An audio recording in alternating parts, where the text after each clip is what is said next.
Kevin Durant wants to retire in Houston. What does that mean? Just at the end of your extension, you decide you're done. I mean, he's not 32. So I could imagine if they give, or when, not if, when they give him the extension and he's 40 years old, he may say that's enough after he's done. That seems like a reasonable approach. Not everyone wants to be LeBron.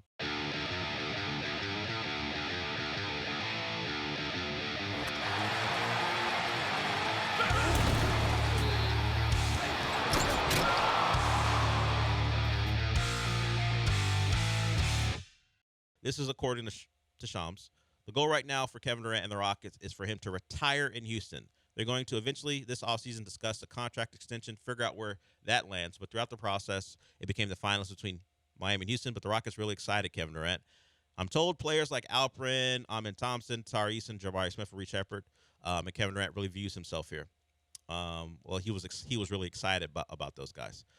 It's a perfect fit in a lot of ways, and that's just a lot of Shams doing his thing. But whatever. So Kevin Durant wants to retire in Houston. What does that mean? Just at the end of your extension, you decide you're done. I mean, he's not 32. So I could imagine if they give, or when, not if, when they give him the extension and he's 40 years old, he may say that's enough after he's done. That seems like a reasonable approach. Not everyone wants to be LeBron and keep playing after they're 40. So while I appreciate the report, and it's good to know that Kevin Durant won't be asking out after this upcoming season, it seems like the inevitable conclusion that he retires a Rocket. And I guess that's just laying the foundation of, don't trade me again. I'm not going to request a trade. Don't put me in a deal and let me retire. I don't want to be in another trade. I guess he's done with that. I don't want to be in another trade fiasco. Yeah. Because the last two with Kevin Durant were also, like, they weren't just he was unhappy, demands a trade, gets traded. Like, he demanded a trade from Brooklyn in the offseason.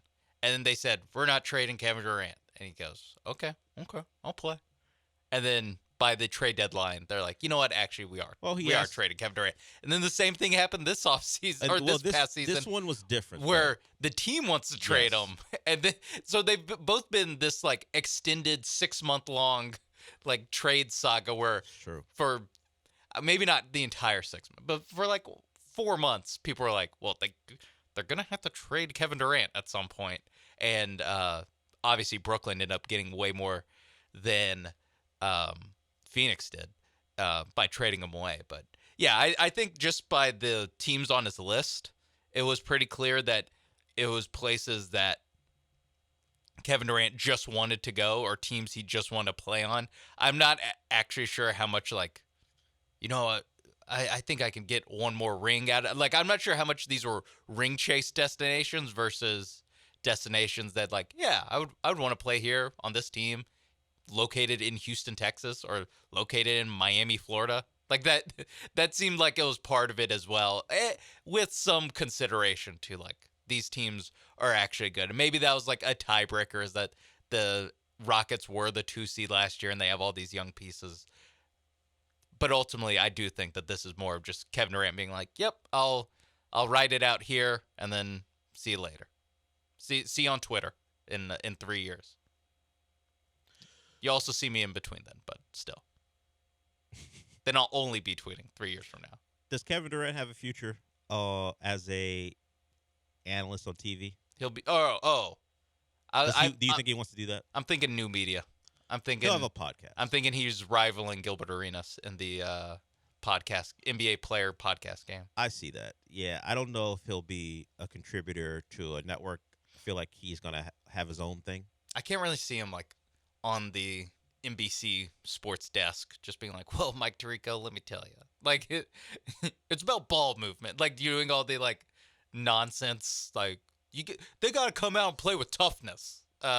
Talking points that they have in pregame shows. I don't think he'd have the patience for particular talk about he would basketball. Want to just do a podcast. Yeah, just have if anything, his good friends and other players he likes on it and talk ball that way, as opposed to sitting through 2 minutes of Kendrick Perkins threatening Bill Simmons, like what's happening on social media. Hopefully, when he does start the podcast, he does have an opening for the obligatory white guy on the NBA player podcast, and I would like to slide my resume. So you want to do with that dude who helps Patrick Beverly do his podcast. Yeah, and the guy who does the podcast P podcast, and the guy who does the Old Man and the Three. Yeah, the guy who and the guy who does every single one of them has. Yeah, really, Gilbert Arenas is the only one that Jeff does. Teague doesn't have one either.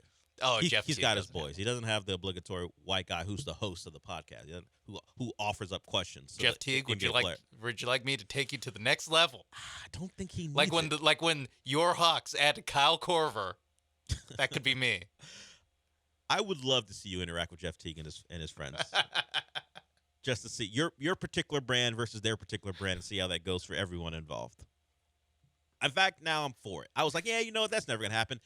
If I don't have any power, but if I had any, I'd make it happen. Yeah. If I was the Rich Paul of podcast formations, I'd make sure that gets done. That's your fantasy booking of get you as a permanent member of the Jeff Teague podcast. I forgot what it's actually called. It's Club 520. Is that what it's called? Yeah. Is that a reference to where he's from, an area code or something? It might be. I'll do my research when it's on LinkedIn later. Just type in 520 area code. That's Arizona, so it can't be that. I don't know what 520 is in reference to that show. Kelly Iko, local reporter for The Athletic, is telling us something we kind of expected or certainly thought could happen.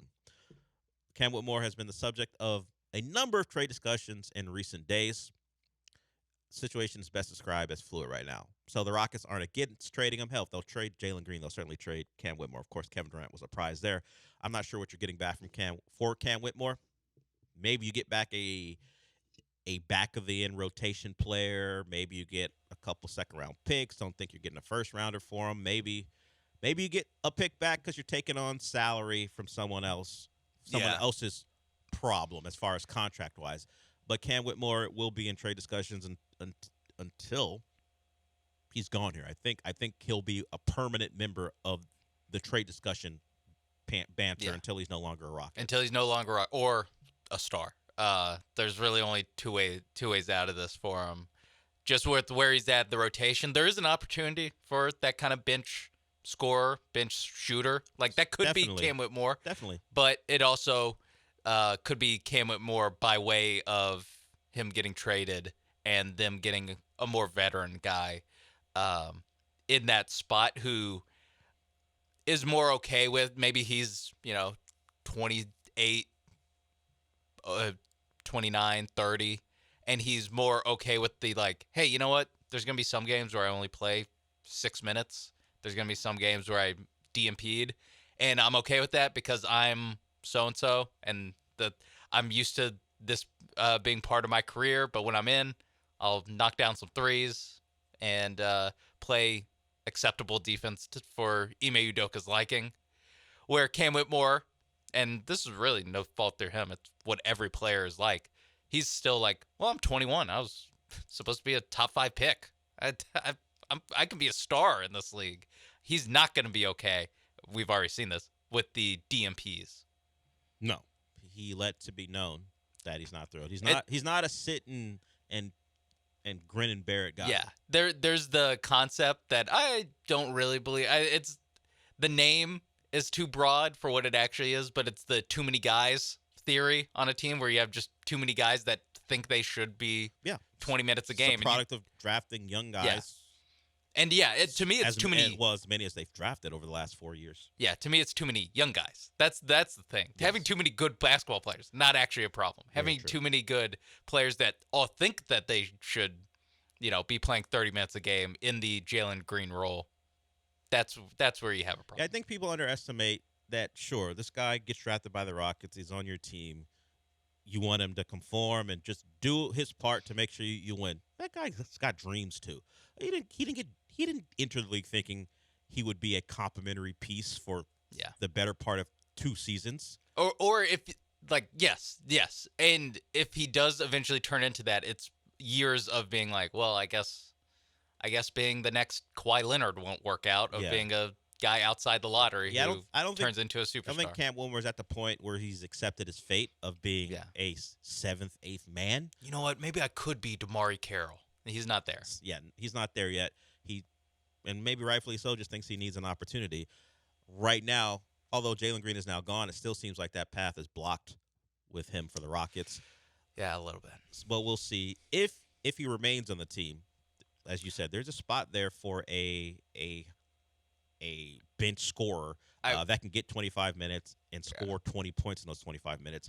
It just remains to be seen if he can find a place to, or at least find a way to have the Rockets staff trust him to be able to do that. I will say, though, that this Calico report the day after the draft, like, I wouldn't say it's a good sign that it would be on the team next year. Like, I think if we have all the same, and just like this report doesn't happen, I think it's more likely that he returns to the Rockets than I do now after this report, where I'm like, oh, this is actual, like, he's actually in trade discussions. Yeah. Like, this seems more of an active choice that the Rockets are making. Yeah. So while he's young, he's got promise. Sometimes those guys just don't find it in their original spots.